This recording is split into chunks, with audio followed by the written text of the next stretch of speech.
Everyone learns in school that the Catholic Church was the big enemy of science. Well, you know who doesn't believe that anymore? Professional historians of science.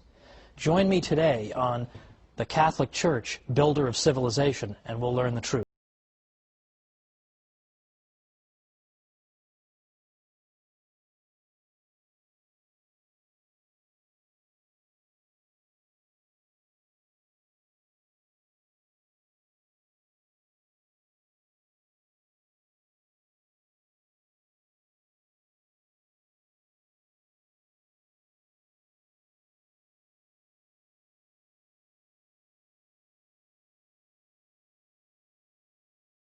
Welcome to the Catholic Church, Builder of Civilization. I'm Thomas Woods.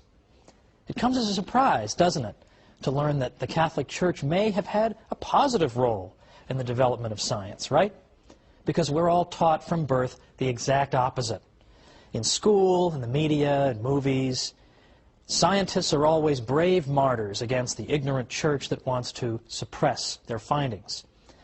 Well, you might be excused for this view if you lived 100 years ago, because then the dominant book on the subject was written by a fellow named Andrew Dixon White. I mentioned him in our first program because he wrote a book called A History of the Warfare of Science with Theology in Christendom.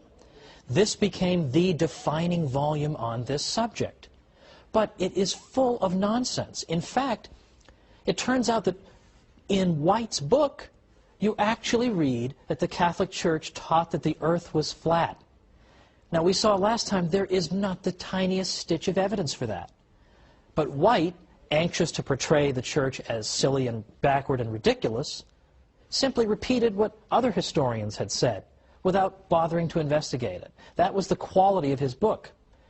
Since then, White's book has been so dramatically overturned that you'd think we'd be reading something about it. We'd hear, hey, the Catholic Church, after all, played an important role in the sciences, but instead, we hear only crickets. There's no real anxiety, there's no anxiousness to get to the truth in this matter. I wonder why that is. Well, there are a lot of modern historians who, unlike Professor White, are still alive and who are doing work right now and who have concluded that, in fact, the Church has played at least some kind of positive role, and some scholars even go so far as to say that the Church had certain ideas that were indispensable to the development of science. That's the opposite of what we hear, right? But you have scholars saying this all the time. Thomas Goldstein, Toby Huff, A.C. Crombie, Edward Grant, David Lindbergh, Professor Heilbronn at Berkeley, and many others. So what are they saying? And how dare they say this? Don't they know the Catholic Church is nothing but an oppressor of the geniuses of the world? Well, let's look at some of the claims that these new historians are making. And by the way, they are not all Catholic. Some are Catholic, some aren't Catholic. I've deliberately gone out of my way to consult historians of science who are non-Catholic, some of whom are even anti-Catholic, in order to show that this is for real. This isn't a bunch of Catholics writing some books to make the Church look good. This is the consensus among professionals today. Now, one of the most important principles that the Catholic Church contributed to the development of science comes from a biblical verse that was one of the most frequently quoted in the whole Middle Ages. And that verse is Wisdom 11:21. And that verse tells us that God has ordered all things according to measure, number, and weight. Okay, so that doesn't sound explosive right off the bat, but I promise you it is. God has ordered all things according to measure, number, and weight. What did people take that to mean? They took it to mean that the universe God has created is orderly. It makes sense. It's intelligible to our minds. It's mathematical. It's ordered according to patterns.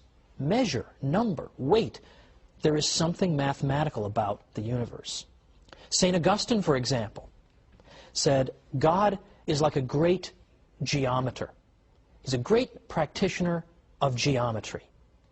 So for anybody watching who hated geometry, hated math, well, St. Augustine is implicitly rebuking you, because in fact mathematics is really a language that God uses.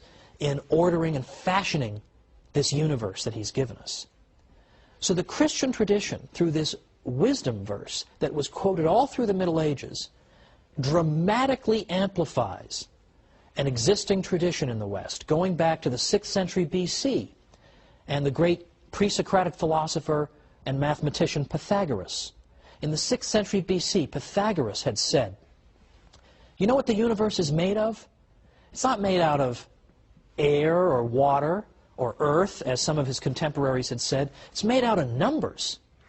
That's the fundamental constituent of our universe. Not physical stuff, but numbers, math. Math is everywhere. And this Christian tradition, building on Wisdom 11:21, took Pythagoras' obscure insight and, in effect, developed a whole civilization around it. That's pretty important. And in fact, even scientists who may not have given the matter a second thought lived in a civilization in which the orderliness of the world was taken for granted. So, for example, let's consider the gentleman who drew up for us the first periodic table of the elements, Dmitri Mendeleev. He so believed that the universe was orderly that when he began arranging the elements, and perhaps you've seen the periodic table of the elements, got all the constituent parts of our world, and they're listed according in rows, and then a series of rows creates columns, and he found that elements that were next to each other on the table possessed similar characteristics. Well, then he got to about element number 21, and there was a gap there. He couldn't find an element that should fit there. But he said, the relationships keep working if I skip number 21 and I keep going. But so convinced was he that something had to go there. So convinced was he that God couldn't have given us this universe, or that he couldn't believe we could live in a universe where there'd be a big gap on the periodic table. There had to be something that belonged there. So he predicted, well, someday we'll discover an element that goes there. I mean, what nerve the guy has to say, of course we'll find something to fit into the gap on my chart. But sure enough, what did they find? 10 years later, the element scandium was discovered. Where does it go? It's atomic number 21. So this is a key feature of our civilization. And in fact, the scientific method cannot be pursued unless you believe the universe is orderly. Because what do you do in the scientific method? What's it all about? The scientific method consists of gathering data about the world around you, and then studying that data, looking for patterns, trying to understand it, and then developing hypotheses about the data. Why do I think thus and so is occurring? And then devising experiments to then confirm or disconfirm my various hypotheses. Now, you cannot follow those steps unless you believe the universe is orderly. Because I have to be sure, I have to have a confidence that if I run the same experiment multiple times under the same conditions, I will get the same results. Now, if I live in a disorderly universe, I have no right to expect that. Maybe 6 times when I drop something, it will fall to the ground, but maybe the 7th time, the object will turn into Elvis. How do I know? If I don't live in an orderly universe, I have no right to expect that. And if I don't live in an orderly universe, I can't even begin to do science. I can't even begin to find patterns in the universe if I don't expect them to be there. This is essential for science. And in fact, Albert Einstein even said, it's a miracle that the universe is orderly. We have absolutely no right to assume that. And in fact, many civilizations did not assume it. They did not assume it. Ancient Babylon, for example, the Babylonians did not assume the universe was orderly. It was completely chaotic. Did science get started among the ancient Babylonians? The question answers itself, doesn't it? So these are essential points. These are essential points. That the universe is orderly and mathematical. Now, that does not mean that the universe is so orderly that God can't perform miracles, that would somehow violate the order of the universe. Of course, as Catholics, we believe in miracles. God can perform miracles. Of course we believe that. But understand what that means. You can only recognize a miracle if it takes place against a backdrop of order. If we lived in a completely chaotic, recognize a miracle if it takes place against a backdrop of order. If we lived in a completely chaotic universe, how could we recognize a miracle? Everything would be a miracle. Everything's crazy and chaotic and doesn't follow any laws. So we recognize God's miracles because He performs them within a universe of order. St. Anselm very helpfully clarified this point. He said that God has His absolute power, or potentia absoluta for you Latinists, and His ordered power, or potentia ordinata. That is to say, sure, God has the raw power to turn that object into Elvis, but He also has His ordered power by which He behaves according to the laws that He's built into the universe, that it would not befit the dignity of our God for Him to behave in such a whimsical way. He can't do that. He has to, in effect, behave in a way that is consistent with His promises to us. And in effect, the functioning of the universe is one of those promises. So we expect to find order in the universe, and that's why scientists go looking for it. But as I say, not all civilizations have been able to do this, have had this insight. We take this insight for granted. The universe makes sense, we can find mathematical relationships in it, but not every civilization could. And one civilization that could not is Islamic civilization. Now, there's much we can say about Islamic contributions to civilization and even the sciences. For example, in some of what we might call the applied sciences, like medicine and optics. Well, Muslims made great contributions in those areas. But in the more theoretical sciences, Islamic science, in effect, suffered what Father Stanley Yaki calls a stillbirth. It seemed like it was going somewhere, and then, boom, gone. And then today, of course, Islamic civilization is largely a backwater, scientifically. Now, why is that? Why did Islam suffer such devastation in terms of the sciences? One reason involves this matter of the ability to view the universe as being orderly. Islamic civilization could not do that. Because if you were to say that the universe is ordered according to certain laws that must be observed, that would be an insult to Allah, who may behave as arbitrarily as He wants. What looks like a law to you may just be one of His habits that He can discontinue at any time. Well, we got a break now, but come on back for some more myth-busting about the church and science.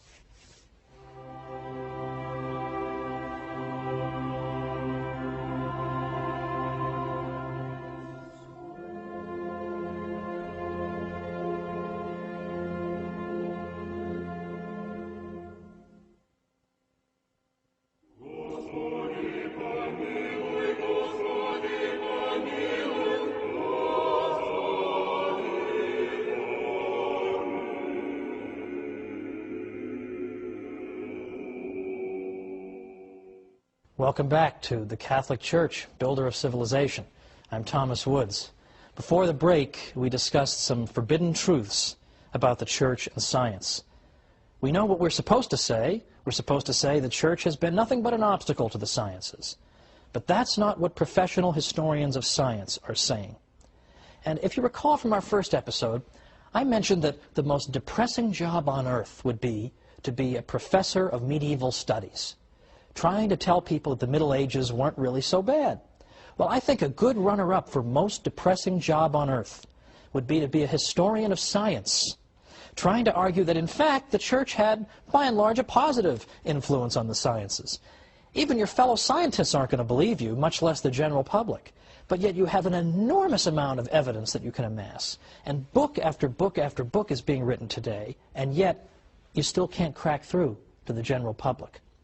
One of the reasons I ended up writing a book called How the Catholic Church Built Western Civilization was that I was afraid that all these wonderful studies that professors are doing that are vindicating the church aren't getting to the general public. People are still being taught the nonsense about the church as an opponent of science. So now we've got to go and study this stuff so we can better defend ourselves. But let me tell you something. Today, if you were taking a course on the history of science, and some universities have that as a separate discipline, if you were taking a course in that, and you said, oh, religion and science have been nothing but enemies over the years, you would be considered to have written, in effect, a fourth-grade term paper. Like, no one would take that seriously anymore. So let's return to our discussion from before the break, when I was saying that the key insight that allows a breakthrough in science in the West is the Catholic view of God as being orderly, a view that is derived principally, though by no means exclusively, through that wisdom verse, 11:21, that God has ordered all things according to measure, number, and weight. And we saw that St. Augustine took that to mean that God was a great geometer, and other Christian thinkers elaborated on it as well. At the cathedral school at Chartres, for example, in France, there was a lot of elaboration on that critical wisdom verse. Now, cathedral school, first of all, what's that? Charlemagne, who was emperor of the West from about 768 to 814, had established that the various cathedrals should have schools set up, attached to them. And these cathedral schools, in some cases, developed into our earliest universities, although we'll discuss that in a future episode. But at the cathedral school at Chartres, those scholars seized upon Wisdom 11:21 and took it to mean that if we want to understand the universe, we must understand it quantitatively. That's a fancy way of saying that if we want to understand the universe, we have to understand it through math. Well, that is actually an extraordinarily modern idea. The cathedral school at Chartres was really at its peak perhaps in the 12th century, and yet it's got this fantastically modern idea that at least at some level, the universe can and should be understood mathematically if we want to understand its workings and predict how it will behave in the future. We have to understand it through math. And they interpreted Wisdom 11:21 to mean just that the universe is mathematical and we understand it that way. Because the cathedral school at Chartres spread this idea far and wide that the universe is mathematical and should be understood through math, they are increasingly given credit as having helped to launch the scientific revolution centuries before it really began to take place in the 17th century. In addition to that, the scholars at Chartres took for granted that God was orderly and had built natural laws into the world, and that if we want to understand how the world works, we first use our natural reason. And only when our natural reason breaks down do we then say we are faced with a miracle, we're faced with something supernatural, and we refer this to God. But the Chartres scholars were convinced that God has given us our reason for a reason. That we're not cows, we're not aardvarks, we're not ants. We have the ability to think and to draw cause and effect conclusions and relationships. Why would God give us this faculty unless we were meant to use it? And we become true human beings only when we use the unique gift that human beings alone possess, which is reason. So, for example, one scholar at Chartres said, "It is through reason that we are men. For if we turned our backs on the amazing rational beauty of the universe we live in, we should indeed deserve to be driven therefrom, like a guest unappreciative of the house into which he has been received." Another scholar at Chartres said, "I take nothing away from God. He's the author of all things, evil excepted. But the nature with which he endowed his creatures accomplishes a whole scheme of operations, and these too turn to his glory, because it is he who created this very nature." In other words, God created us with a rational nature. So we give him glory when we have recourse to that rational nature. Now that is very much the opposite of what people are told, isn't it, about the Catholic Church? I think most people are under the belief that the Church teaches you that you shouldn't use your human reason, that human reason is in some way phony or something to be despised even. But to the contrary, here we have one of the most accomplished and important schools of the whole Middle Ages telling us that we should use our reason if we want to understand the way the universe works. Now, from that, I return to the point that Chartres emphasized the mathematical nature of the universe. And in doing so, they gave birth to a central modern idea, that if you want to understand physical relationships and how the physical universe operates, you have to explain it mathematically. You have mastered the universe only when you have unlocked its mysteries through the language of mathematics. When you have unlocked its mysteries through the language of mathematics. And that's why Sir Isaac Newton was so impressive to people in the 18th century, when with a single equation he was able to account for all the motion in the universe. That was an extraordinarily elegant explanation of a seemingly complicated problem. All the different kinds of motion could be reduced to one equation. And so in the sense in which we're speaking of, he understood the universe because he was able to take disparate phenomena that are all different kinds of motion, but yet account for them all with one simple, elegant mathematical equation. So he is simply bringing to fruition the mission that the Cathedral School of Chartres gave to the scholars and scientists of the West.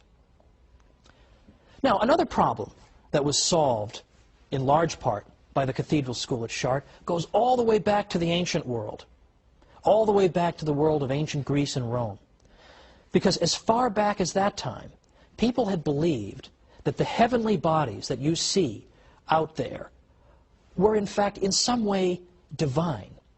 They must have some kind of divine attributes, or perhaps they have souls in some way, or they were composed of imperishable matter that operated according to laws different from those of our terrestrial world here on Earth. This was taken for granted for many reasons. For instance, in the ancient world, it was taken for granted that a body at rest tends to stay at rest. But a body in motion can only be in motion if something is forcing it into motion. So in other words, the ancient world took for granted that the natural state of things is to be at rest.